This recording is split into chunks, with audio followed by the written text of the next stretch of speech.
Obviously, the biggest relationship killer and what we all struggle with is welcome back. My name is Eden Lee Middleman, and I am a dating coach and sex coach here at Erotic, the brand, which is a brand I started.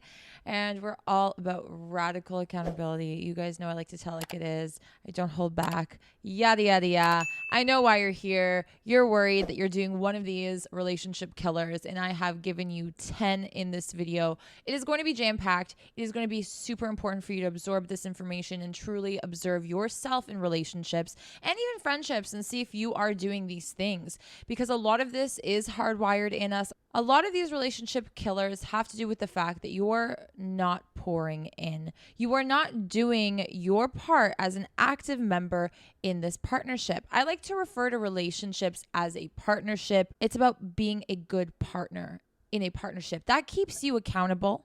That ensures that you understand what your teammate has to do as well. This also solidifies in your mind that your teammate, the other person, also has to play an active role in making sure the team succeeds. It is you together versus the issue rather than you versus your teammate. When we look at things this way, it simplifies the whole concept of a relationship and brings it down to a healthy, balanced definition.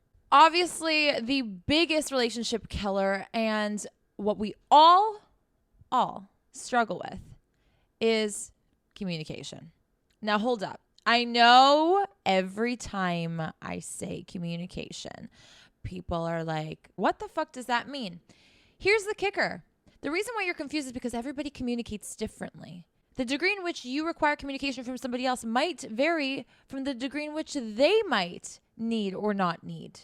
Think about it this way. If you know that every person on this planet is different, therefore the way we think, the way we communicate, the way we do things is different. What we need, what we expect, what we feel, what we do is different. And in a relationship, there's going to be a lot more problem solving. And this is a skill set. And in order for you to problem solve, a certain level of clear, transparent communication needs to be present, right? When your boss is telling you, hey, I need you to do this, but you've never done this, and the task requires multiple things and you've never learned and they have not explained, that isn't proper communication. And if you don't do the job well, who are you going to blame? You're going to blame your boss. And you're going to say, well, listen, you didn't really give me the rundown. But then your boss is going to turn around and look at you and say, well, you didn't ask. So here is the issue in relationships with communication. A lot of us require communication or clarity or confirmation or transparency or reassurance, but we never state that we need it. We sit there and pout and expect the other person to be a mind reader. And maybe to you, it's common sense, because I've said common sense a gazillion times in my mind until I realized that it's not so common if I keep bringing up common sense and how no one has common sense. What's common sense to me is not necessarily common sense to the other person. That doesn't mean that they're dumb. It just means that they look at things differently. If you have a problem, or if you feel uncomfortable, or if you're getting a vibe, communicate that. Because for you to sit in the dark and not tell your teammate about a problem that you're going through makes the team suffer. And then suddenly the other teammate feels like they have to carry on more weight because you're backing away. You're being shady. You're being weird. And this causes conflict. This causes friction. This causes tension. This causes issues. And this eventually will kill your relationship. The longer we allow things to go unspoken, the worse they get, because they go from something that could have been resolved in the moment to something that's now tacked on several other issues in the process. Why didn't you notice earlier? Why didn't you say something if you saw I was being distant? Why did you do this? How could you not know?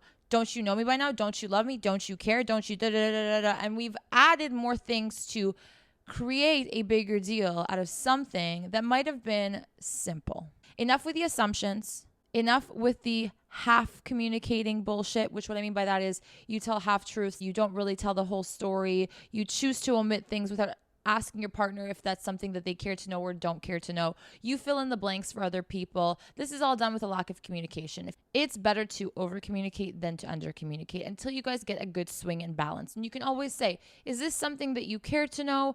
I don't know if I'm oversharing or these details I can omit. Unless that's something that you want to share, then by all means, you should feel comfortable oversharing in that sense. It is your partner after all, right? They're supposed to be super close to you. They're supposed to be able to listen and contribute to conversations when you communicate. So if there is some sort of conflict in this realm, it will kill your relationship. Number 2, and this is so unbelievably important. I feel like so many people don't take it as seriously as they should. And when I say it, it's not going to sound as groundbreaking as like communication or loyalty or whatever. But I've seen this be, more often than you'd expect, the reason why relationships do not prosper and do not withstand the test of time. Number 2 is not supporting your partner / not being their number one fan. As a teammate in this team, you need to all want each other to win. If you are not your partner's number one supporter, number one fan, number one cheerleader, number one whatever, you are not in a healthy relationship. You have to support their hobbies. You have to support their career choice. You have to support these things. You have to truly believe in them. Because if you don't believe in your partner, how can you believe in your relationship? So if you don't believe in one of your teammates, you're not going to really be that hopeful of your team succeeding, right? That's what it comes down to. And when another partner feels like their teammate is not supportive of them, it's going to affect the dynamic of the team. It's that simple. I don't care if their hobby is live streaming their gaming. I don't care if their hobby is stickers. It doesn't matter. You should be happy that they are happy and that they have found something that invigorates their soul.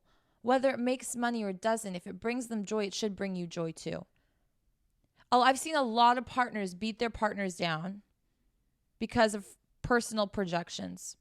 And what I mean by that is because you're stressed about your finances, because you're an anxious person, or because you think life is shit and you see your partner getting joy out of simple things, you start to say, well, what are you doing? That's a waste of time. And what the fuck? Well, you're making a mess and like all of these craft supplies. And why do you need more? And this and that. And that's putting them down. Your partner is not going to feel comfortable and confident doing the things that make them happy around you. Even if you truly don't necessarily see the bigger vision, trust your partner in the fact that this is something that they are passionate about and that they see a vision in, or that brings them some sort of fulfillment and purpose. Every person should have their own thing going on for them. And as a teammate, you should be supportive of this. When you are supportive of this, it's not just for the other person, it's for you as well.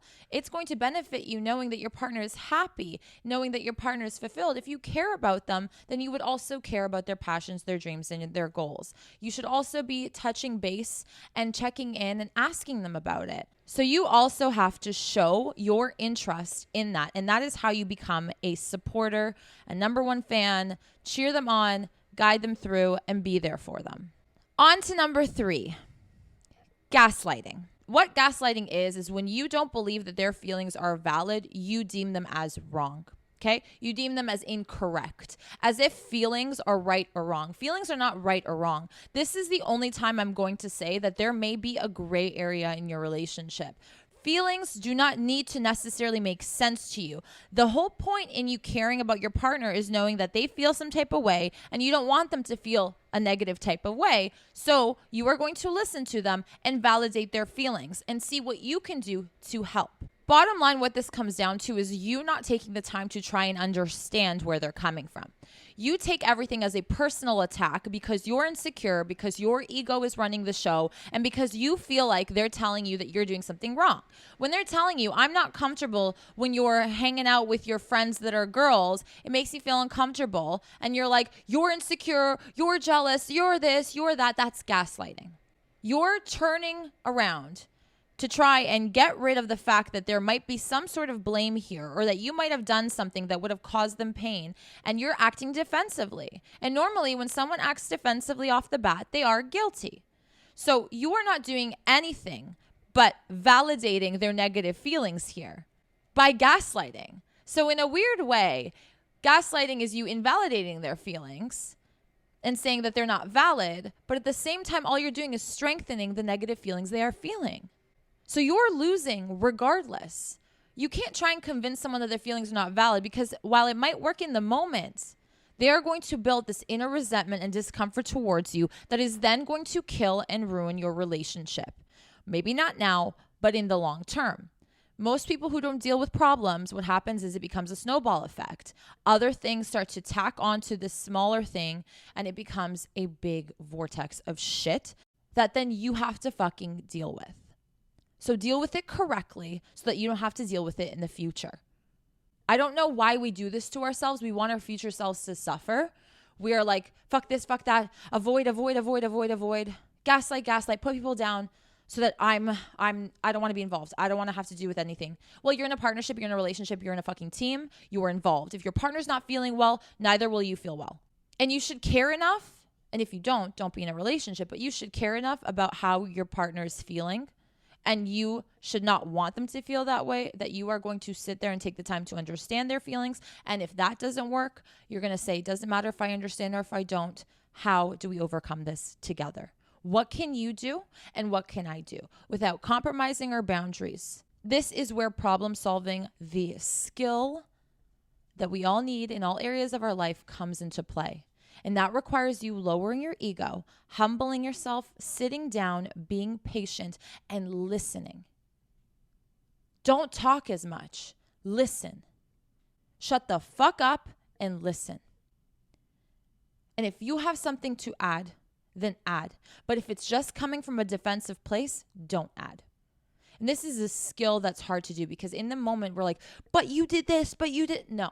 If it's in the past, you leave it in the past. We're looking at current problem. This, what's on the table now. We're not going to bring more stuff on the table, one at a time.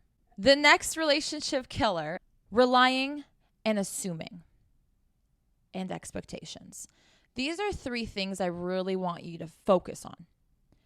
Sometimes we're in relationships and we end up relying on our partner to give us what we tell ourselves we cannot give ourselves. Now, I've made countless videos on this. Go back, have a look, skim through my channel, really get the gist of the foundations of the mindset you need to be on in order to succeed in all areas of your life. And that includes dating and relationships. When we rely on each other to fulfill our needs, we become codependent and we create an unhealthy attachment. Just because you are in a relationship doesn't mean that your partner needs to do and be everything for you. In fact, that's unhealthy. If you cannot be whole and good on your own, then you should not be in a relationship, because all you will do is put an immense sense of responsibility on somebody else. And to live like that, with that weight on their shoulders alongside their own weight, is unfair. Your teammate will become weaker and weaker and weaker.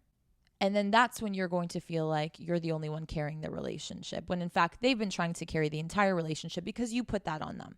A subcategory of this is expectations. And I did briefly bring that up with communicating your expectations, or as you go, if that changes, your expectations start to change, you should also be communicating that, because with time we change as human beings, and that's okay. So what you expected before, if that's not it anymore for you, you have to bring that up the minute you realize. That is your responsibility in that relationship. So you have to take responsibility for yourself, understand your expectations, understand when they change, do the action that is necessary, which is communicate, discuss, problem solve, work on it, change, and move on. Stop expecting everyone to be the same as you. Like I said at the beginning, everybody is different. You cannot expect them to show you love the way you show other people love, or the way you need to be shown love. Everybody gives and receives love differently. And this is a conversation I highly recommend people have over a glass of wine, over a cup of coffee. What makes you feel loved? Is it physical? Is it verbal? Words of affirmation? Acts of service? Because I think that this is what makes me feel loved, and I respect everything that you do and are naturally good at doing when you want to show love. But this is what really registers love for me. I was in a relationship where me and him gave and received love very differently. And I was unaware of what love languages were. I had no fucking clue that he wasn't registering all the shit that I was doing for him as not really love. He just was like, okay, she's just a good person, but like, I need this. So I'm a very kind of like acts of service person. I love to show up for my man. I love to go. I love to like be his number one fan. I love to show him that I'm right beside him, his ride or die, by doing things, by going out of my way and doing things because I want to. So my partner at the time was telling me that I need you to tell me that you love me more often than you do. And I need you to tell me that you're proud of me. And I need you to pet my face and give me a hug and do that. And I'm like, what? Because I'm like, that's not me. That's not really me. And a lot of us then, our ego and this, and it's like, I'm not going to change for you. What's it to you to show more love in a different way? That's going to make you a bigger, well-rounded person. Right? That's going to broaden your knowledge on how to give love in different ways. That's not going to impact you negatively. You are not changing yourself. You are compromising.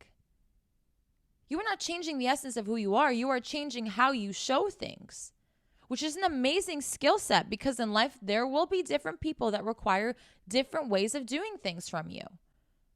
In a job, they want you to write out an Excel spreadsheet instead of verbalize their calendar to them, or whatever the fuck it might be. You need to be able to adapt. There's a certain level of compromise for what? The greater good of the relationship. If your partner is happy, the relationship is healthy, and you are also then reaping the benefits. Both of you should be happy. Both of you should be pouring into the relationship, and then you both will reap the benefits. Talk about your love languages. Understand what they are. Understand how you give it and how you receive it. And even you just saying, well, this is what I do acts of service, will make them be like, oh, wow. Okay, that's how you show love, because now I understand, because I noticed these things. I just didn't know if this was just like what you do for everybody or if you do it specifically for me. And now I feel like, okay, wow, I truly understand that. That might even just change the way they look at the things that you do. Boundaries, boundaries, boundaries. Do you know what your boundaries are? And I guarantee most of you guys don't. You don't have a list of boundaries. You should. Instead of having a list of what you want from a partner, 6 foot, 6 figures, and fucking 6-inch dick, you should probably figure out what your boundaries are. Okay? Prioritize that. That's the only checklist that you need in a relationship. What are my non-negotiables? Where do I put my foot down? Where's the line? What will I be willing to do and what I will not be willing to do? And why will I not be willing to do these things? Is it out of stubbornness and ego, or is it because it's going to compromise me, what I value, my beliefs, and who I am, and my self-love and respect? That is what a boundary is. And you should have it in a relationship, no matter how many years it's been. A lot of times we're like, we love each other, we trust each other so much, you don't have any boundaries. Well, here's the thing. When you don't have any boundaries, you slip into this sort of like weird, one kind of dimensional person in a relationship. You are your relationship, which is not good. You are an individual in a relationship. That's the difference. And without boundaries, we don't protect ourself, our sense of self. We lose that identity and become whatever the relationship is. And then when there's a bump in the relationship, we become that bump. We're not resilient to these things because this is all we are. We don't have a backbone anymore. We allowed our boundaries to be compromised, and therefore our identity, our values, our beliefs, etc. are now all compromised. This then brews resentment, and resentment's a big relationship killer in general. And a lot of times resentment takes a long time to get there. It brews because the source of the problem was never dealt with to begin with. And with time, that's how resentment builds. Resentment requires time for it to exist, right? You can be angry, but for resentment, to resent the other person, that takes time. So if you're in a state of resentment right now, it's because something ignited that was never diffused. When boundaries are not kept, you lose respect for one another. When you lose respect for one another, you lose the relationship. Relationship, what is the foundations? Respect is a huge one. If you do not respect each other, if you can walk all over each other, you will not value each other anymore. You'll mistreat them without even realizing it. And you can say, I'm a good person. I will never mistreat anyone. It's human nature. When we see somebody that doesn't value themselves, we treat them as such. That's what they're giving out to the world, and that's what they are demanding in return. So when we lose our boundaries to the person that's closest to us, to the person we're the most vulnerable with, we're in a very dangerous spot. Doesn't mean to be cold, doesn't mean to be jaded. Understand what boundaries are, what they look like to you. Understand where the compromising line is. Adhere to it no matter what. Number 6 is stand up for one another. I can't tell you how important it is, regardless of if they're right or wrong, you have their back. There's a way to do this without being like, oh, my girlfriend or my boyfriend's always right. Fuck all of you. If your girlfriend or boyfriend is acting out of line in public, you don't necessarily have to say my person's right. You have to say, hey, don't talk to her like that. Don't talk to him like that. There are differences here. Drop it. But always show them that you've got their back, even if they're right or even if they're wrong. Behind closed doors in private is when you speak on the other matters that you take care of. Hey, listen, what you said was offside at family dinner. I didn't appreciate that. I stood up for you because you're my boyfriend, you're my girlfriend, and I will, to show that, I'm loyal to you.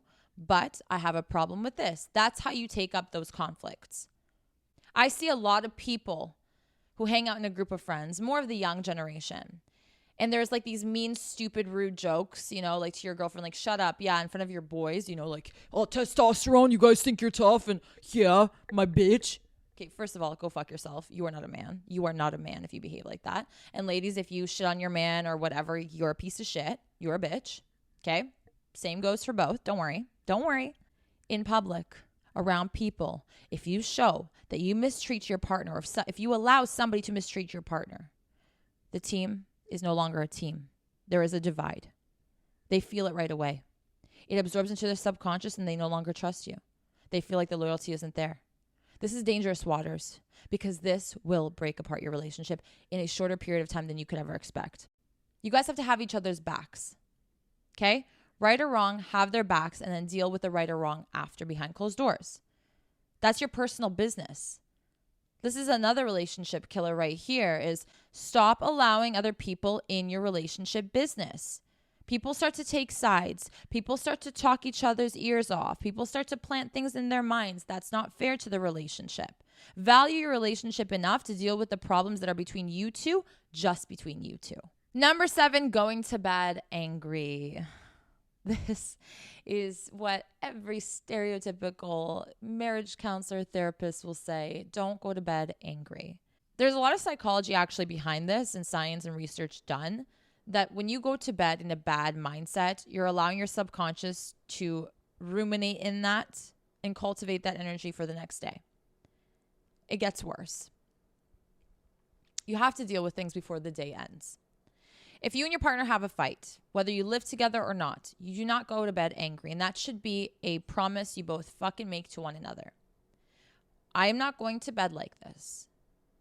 And your partner should not say, well, that's your problem. I'm going to bed. Put your ego aside. If you are not willing to deal with conflict and try and find a resolution, or at least leave it on a promising note that this will be fixed or that you will deal with it, you do not go to bed.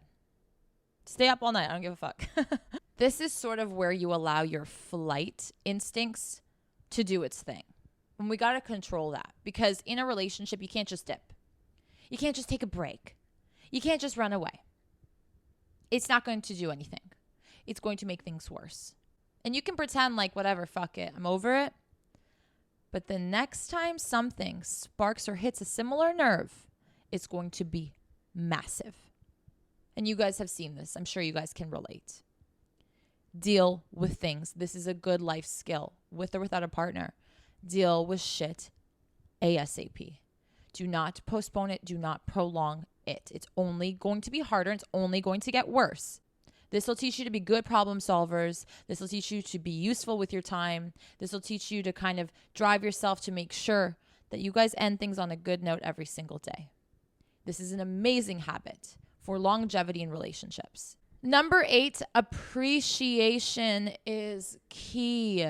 Show your appreciation and say your appreciations to one another. Randomly. You don't need to wait for them to do something out of the blue. Daily, I appreciate you. I am proud of you. I see what you've been doing. Don't let your partner feel unappreciative, not even for a second. If you both are actively trying to make this work, you've got lots to appreciate from one another. I appreciate your persistence. I appreciate your patience. I appreciate, the things that you do for me. The fact that you bought me lunch the other day. I appreciate the fact that you surprised me. I love that you show me that you appreciate me by surprising me, by doing things, by getting me flowers randomly, by showing up at my work just to give me a hug and kiss. These things go so fucking far. And I don't know where you guys get off on saying that you need to go and spend so much money and do all of these grand gestures. No, you don't. The only reason why you feel that way is because you are not consistent with your gestures. So in order for a gesture to register, you need to do something grand. When you are consistently doing little things to show each other appreciation and thanks and show your gratitude, when I tell you your relationship will feel like honeymoon more often than not for a long time, you have no idea. Just coming home from the grocery store and buying a little snack that reminded you of them, buying a cute little thing or saying a cute little thing or leaving a goddamn note before you go to work in the morning. Like my eyes are tearing up just thinking about these small things. And I'm not a romantic, lovey person, but it's the thought. It's we don't have to, but we do it anyways. You will see that if you just show appreciation to somebody, they'll want to do it tenfold back. That's how it works. It's positive reinforcement at the end of the day. And you practicing gratitude is good for yourself. But imagine practicing it while that benefiting somebody else and having that done back tenfold just because you did a little bit. It's going to be an addicting habit that builds, and it's going to be a gorgeous back and forth, and the relationship will be beautiful. When you don't show this, the other person feels like, what's the point? And that's where a lot of people start to slack and give up and not care. Because, well, I'm doing it. It goes unseen, unnoticed. And so why the fuck am I doing this? You hear this with a lot of stereotypical married, unhappy couples where they're like, I cook, I clean, I work, I do this, I take care of the kids, I da-da-da-da, and nothing. All they ever want when they complain about that is appreciation.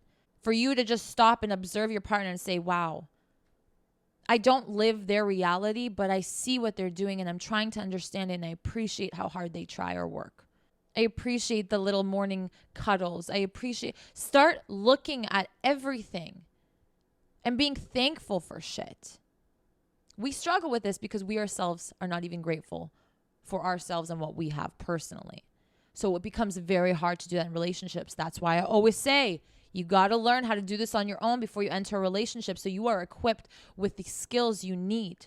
Now that slides perfectly into number 9, when effort diminishes, when you stop pouring in because you feel like, well, I bagged a bad bitch and now I don't need to do work. I did the work. I pursued her. I, wined and dined. I took care. I was kind. I was sweet. And now I can sit back on my ass and juggle my balls. Effort needs to be consistent, just like communication, just like showing appreciation, just like showing up for the person. Consistency. This requires a certain level of discipline. When we stop pouring in, we stop receiving. When we stop paying our bills, the electricity goes off. When you are not giving, you will not be getting. So when you don't put in effort into a relationship, tell me why you expect your girl or your guy to be giving anything back in return. It's not a tit for tat. It's showing effort, which then shows that you care, which then shows that you love and you respect, and which is the method in which they absorb what you are doing, and that's what fuels them to continue on. When one of you stops because you're lazy, because you don't see the value, expect your relationship to die. Don't sit there and be surprised when things go south. You're getting colder. You're not communicating that you feel off maybe, or that you need help with something. So what do you expect? If you do not put in effort in getting the job that you want, in working on your qualifications, how do you expect to get it? How do you expect to be a millionaire if you are not even working? Your effort is the fuel to anything that you want in your life.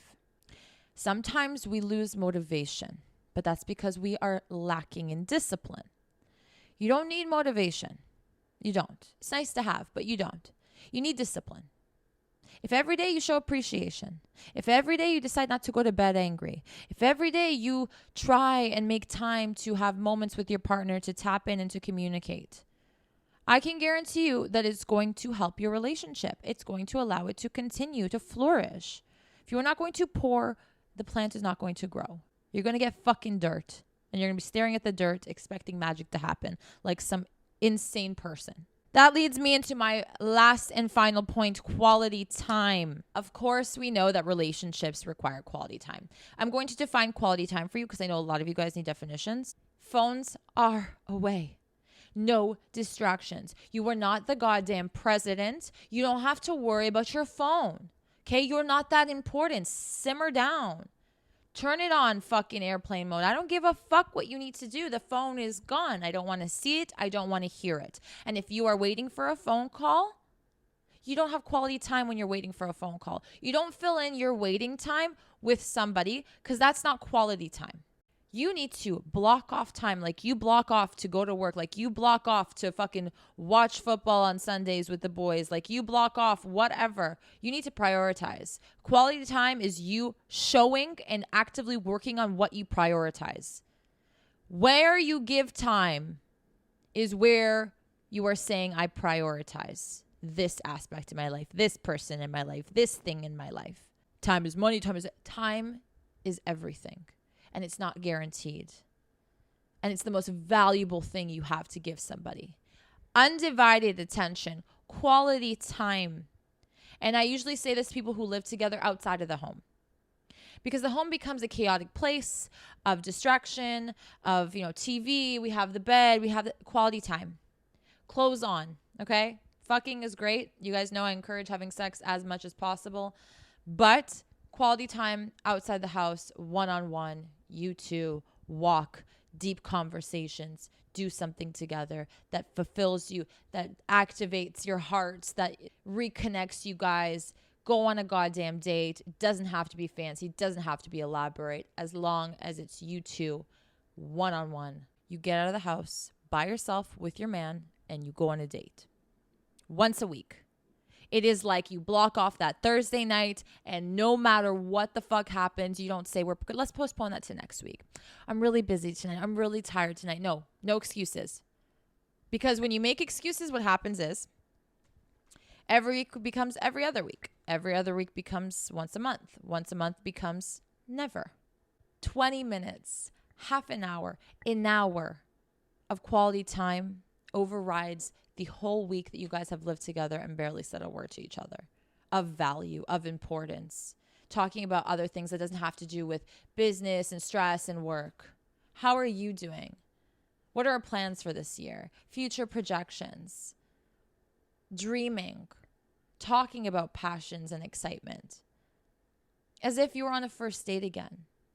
Show true interest. Without quality time, your relationship will suffer. You will feel disconnected. You will feel out of touch. You will feel like you're growing apart. And this is why a lot of us grow apart. We start living like roommates, doing our own thing, than teammates who have touch bases every day before practice, before the game. Even if it's the same thing they spoke about the other week, reconnect. There will be something new to discuss. There will be a new thought, idea, a new feeling. That comes down to effort, that comes down to discipline, and all the other things I said in this video. I know this was a long one. Thank you so much for listening. I really hope that you guys learned. I'm sure you did. There was so much in this. I should have made it like more than one video, one podcast. I'm glad we went through this. I think all of these were so essential and so important to discuss. Let me know if you guys enjoy longer videos / podcasts or if you prefer short and sweet. I'm just testing the waters with you guys, I would love some feedback. Let's communicate. Let's make sure this relationship between you and I is super healthy and we know what we want, what we don't want, what we like, and what we don't. Thank you guys for being here. I love you so much. Please don't forget to subscribe and like this video. It helps me so much and it means the world to me. And I have so much coming for you guys. Lots of new ideas, new exciting things. Leave a comment as well if you have a thought or idea. I love getting to know you guys. I love building our little community here. And don't forget to rate the podcast 5 large and in charge stars. Thank you for being here. Thank you for striving to be the best and highest version of yourself every single day with me. I love you, and I'll see you back here very soon. Bye.